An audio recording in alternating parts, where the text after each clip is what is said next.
The stakes are high in the upcoming November congressional election, with Republicans hoping to shift the balance of power in the Democrat-controlled Senate. One of those seats the GOP is hoping to pick up belongs to two-term incumbent Mark Pryor of Arkansas. His opponent is 4th District Congressman and U.S. Army veteran Tom Cotton. Joining us live in studio now, the man himself, Representative Cotton.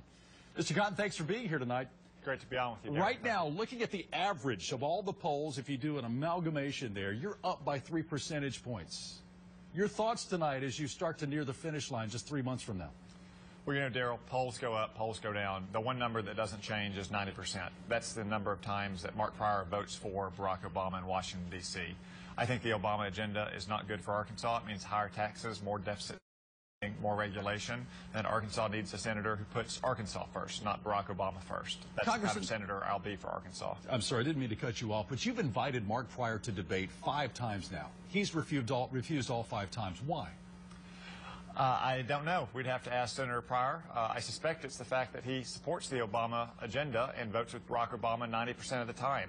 If I had that record of voting for Obamacare, voting for $1 trillion of new debt every year, voting not to protect our borders and to grant amnesty to 12 million illegal immigrants, I might not want to defend my record to Arkansas voters either. The eyes of the nation are on this race, given the gravity of the situation. This could be the swing seat in turning the Senate red. Any pressure? You know, when you patrol in the streets of Baghdad and you have al-Qaeda trying to shoot you and blow you up and do the same thing to your soldiers, the pressures of a political race don't really get much to you. I'm just trying to run a campaign that's going to put Arkansas first and then put Arkansas first in the United States Senate. We'll let the rest of the country sort itself out. This is a race that's going to be about Arkansas. Now, Congressman, of course, this race, as I said, has been on the radar since last fall. All of the national pundits have been pointing to this one as the possible swing race.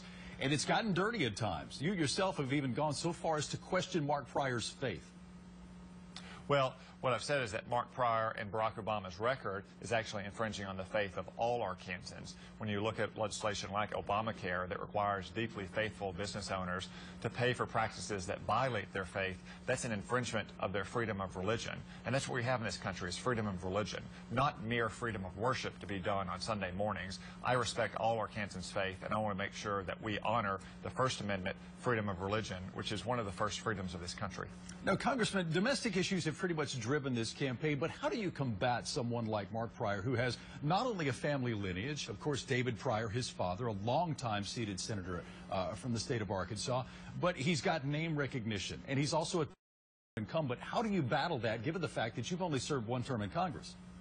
Well, I haven't been in Washington very long, but I've been there long enough to know that Washington needs to change. And I just campaign every day all across Arkansas. Today, we woke up in the River Valley in Dardanelle, my hometown, and spent all day in East Arkansas, in Helena, West Helena, Forest City, Wheatley, finished up in Wynn. And we're just taking our message of smaller government, smarter government, lower taxes, and strong national security all across Arkansas. I think that's what's going to win this race in the end. Now, over the past decade, Arkansas has swung decidedly Republican, from the state capitol almost all the way through Washington.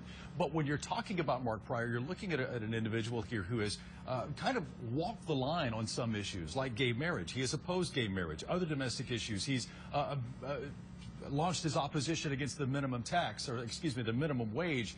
How do you fight that as a conservative when he sometimes agrees with you? Well, Mark Pryor may talk like a moderate at times in Arkansas, but when he gets to Washington, he votes like a liberal. He votes 93% of the time with Barack Obama. That's not good for Arkansas. He cast a decisive vote for Obamacare.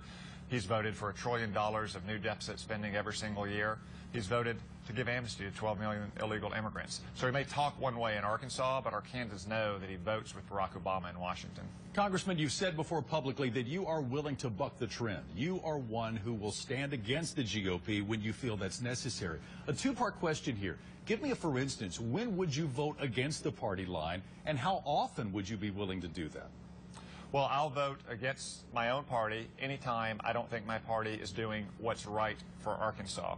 What's right for Arkansas is not $1 trillion of new deficit spending every year, and I've frequently voted for legislation that would aggressively move to balance our budget, because Arkansans know, whether they're farmers, ranchers, businessmen, or just families, that you have to live within a budget. We can't keep spending more and more money, and too often that's what both Republicans and Democrats like to do in Washington.